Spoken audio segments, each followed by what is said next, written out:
20세기 최고의 강해 설교자로 불리는 마틴 로이드 존스 목사님이 거짓 선지자가 전하는 메시지의 특징을 6가지로 지적했습니다. 첫째는 하나님의 공의와 진노에 대해 침묵합니다. 하나님을 경외와 두려움의 대상이 아닌 친근함과 사랑의 대상으로만 강조하고 전하는 것입니다. 둘째는 심판과 지옥에 대해 침묵합니다. 심판과 버림받은 자들에 대한 영원한 저주와 운명은 전하지 않고 천국, 영광, 면류관만 강조합니다. 셋째는 죄의 사악성을 강조하지 않습니다. 죄 짓지 않는 사람이 어딨냐고 하면서 우리의 구원에서 죄는 중대한 문제가 아니라는 것을 은연중에 주입시킵니다. 넷째는 회개의 필요성에 대해 침묵합니다. 좁은 문과 좁은 길을 전하지 않고 믿기만 하면 된다고 합니다. 다섯째는 성결한 생활에 대해 침묵합니다. 산상수훈을 실천해야 한다고 가르치지 않습니다. 여섯째는 자기 기만의 위험성에 대해 침묵합니다. 교인들에게 각자 자신의 영적 상태를 바라보고 점검해 보라고 하지 않고 예수님만 바라보라고 가르칩니다.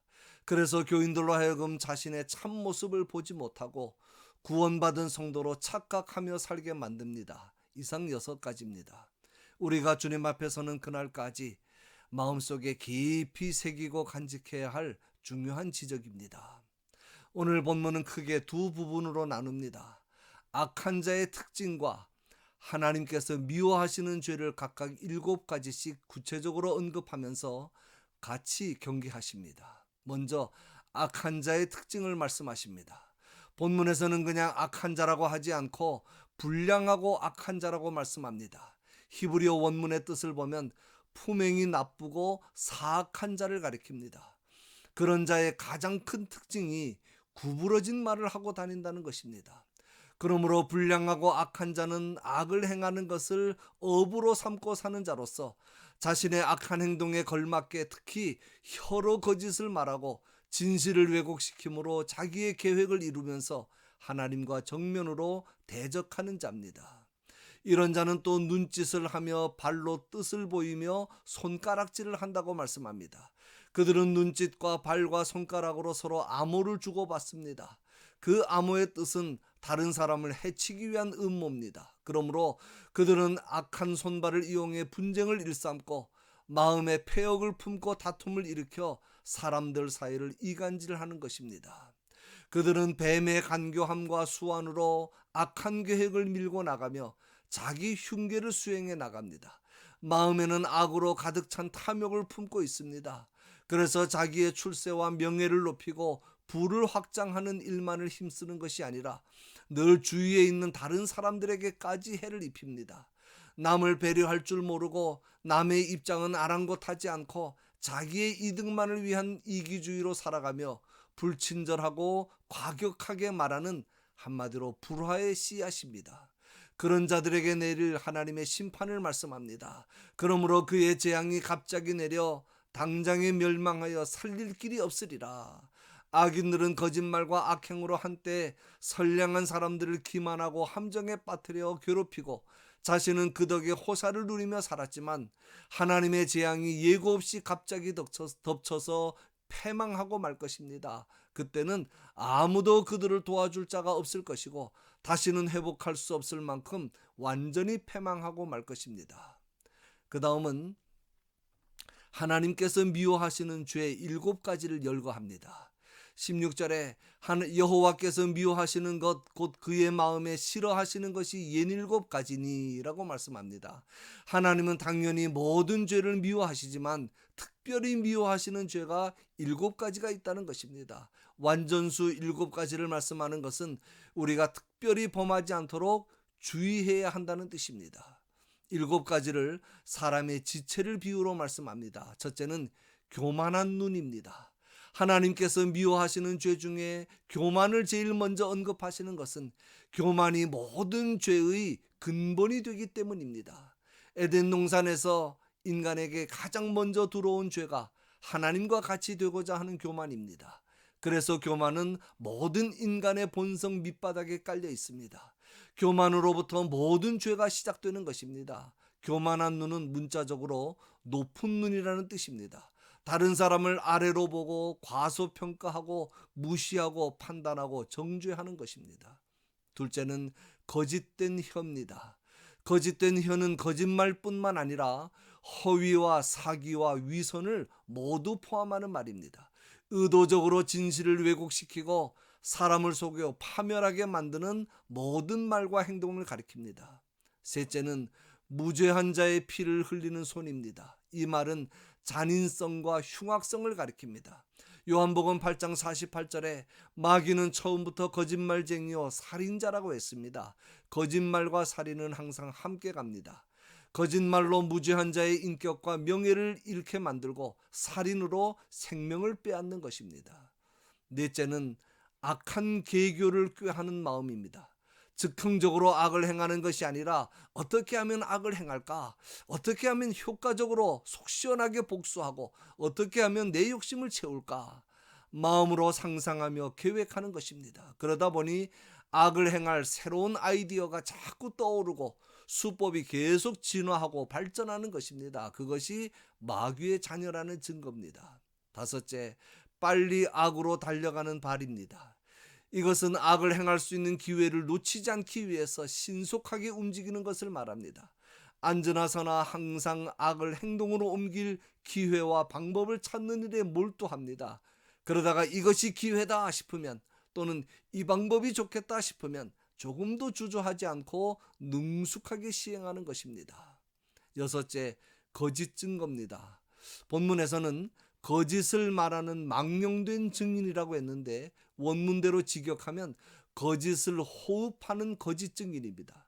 사람이 호흡하지 않으면 살 수 없듯이 거짓을 말하고 거짓을 행하지 않으면 살 수 없는 자를 가리킵니다. 한마디로 거짓에 사로잡혀 일상적으로 거짓된 언행으로 남을 해롭게 하는 삶을 사는 것입니다. 이 죄는 십계명에서도 엄히 경계하시는 죄 중에 하나로 성경 전체에서 가장 많이 경계하시는 죄 중에 하나입니다. 일곱째, 형제의 사이를 이간하는 것입니다. 이 말씀도 히브리어 원문대로 번역하면 형제들 가운데 불화의 씨를 뿌린다는 말씀입니다. 좋게 지내는 형제들 사이를 이간시키고 불화시키기 위해서 농부가 밭에 씨앗을 뿌리듯이 고자질과 중상모략을 뿌리는 것입니다. 그렇게 해서 서로 오해하게 만들고 다툼을 유발시킵니다. 이 이간질이 사탄이 참 좋아하는 일입니다. 조심해야 됩니다. 이런 죄를 짓는 것은 물론 조심해야 되지만 이런 죄에 휘말려 이간을 당하는 것도 조심해야 됩니다. 그래서 하나님의 지혜가 필요한 것입니다.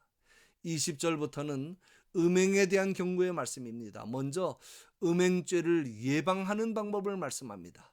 내 아들아 네 아비의 명령을 지키며 네 어미의 법을 떠나지 말고 그것을 항상 내 마음에 새기며 네 목에 매라 하는 것입니다.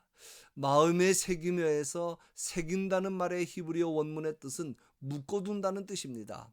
영어 성경에는 바인드라고 번역했습니다. 바인더 아시죠? 서류 같은 거 묶어둔다든지 철을 해놓는 것을 바인드라고 합니다. 아버지의 명령과 어머니의 법을 언제든지 항상 볼 수 있도록 철을 해서 묶어두라는 뜻입니다. 그리고 내 목에 매라는 말은 넥타이처럼 가까이 몸에 붙어있게 하라는 뜻입니다. 그렇게 할 때 부모님으로부터 배운 지혜의 말씀이 일생 동안 나와 동행하면서 내가 다닐 길을 인도하고 잘 때에는 보호해주고 깨어있을 때는 계속 나와 대화함으로 내가 잘못된 길로 가지 않도록 해준다는 말씀입니다. 왜 그렇습니까? 하나님의 말씀은 우리의 눈이 진리를 찾을 수 있도록 해주는 빛이며 우리의 발에게 갈 길을 지시해 주시는 등불이기 때문이라고 말씀합니다.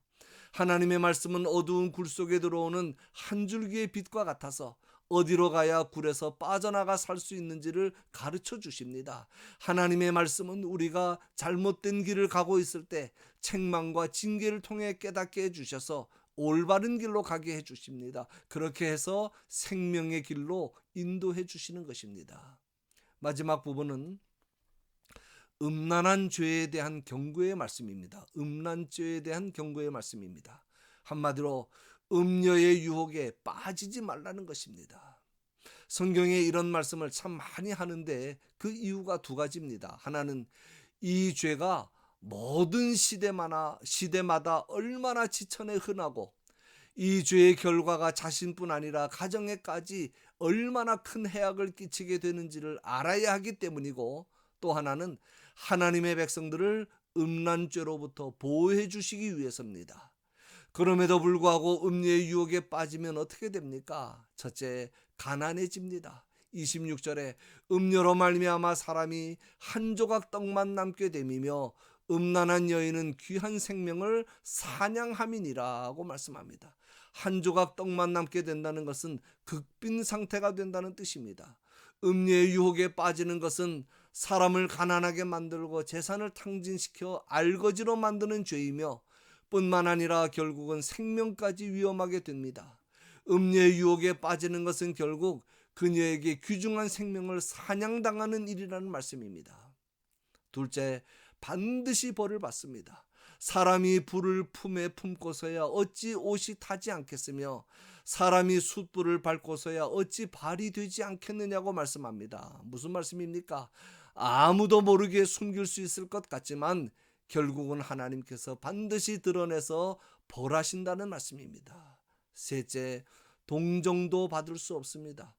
도둑과 비교해서 말씀합니다. 도둑이 줄인 배를 채우기 위해 도둑질을 하면 물론 벌은 받지만 멸시는 받지 않습니다. 동정을 받습니다. 흔히 하는 말로 정상참작이라는 것이 있습니다. 누구라도 그럴 수밖에 없었겠다 하고 이해해주고 정상을 참작해서 벌을 감면해 줍니다. 그러나 간음하다가 발각된 자에게는 정상 참작이 없다는 것입니다.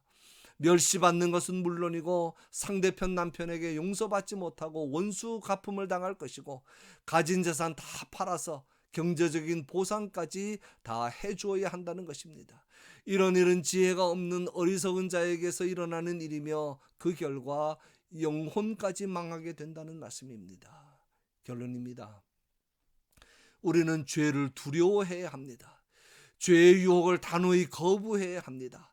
죄가 주는 달콤함에 현혹되지 말아야 합니다. 특히 말세가 가까울수록 이 음란죄에 대한 말씀을 마음속 깊이 새겨야 합니다. 정결한 삶을 살아야 합니다. 특히 우리 가정의 자녀들에게 잠언의 말씀을 꼭 가르쳐야 합니다. 그리함으로 우리의 가정을 세상 죄악으로부터 잘 지켜서 순결한 가정, 경건한 자손이 계속 이어지는 복된 가정들이 다 될 수 있기를 주님의 이름으로 간절히 축원합니다.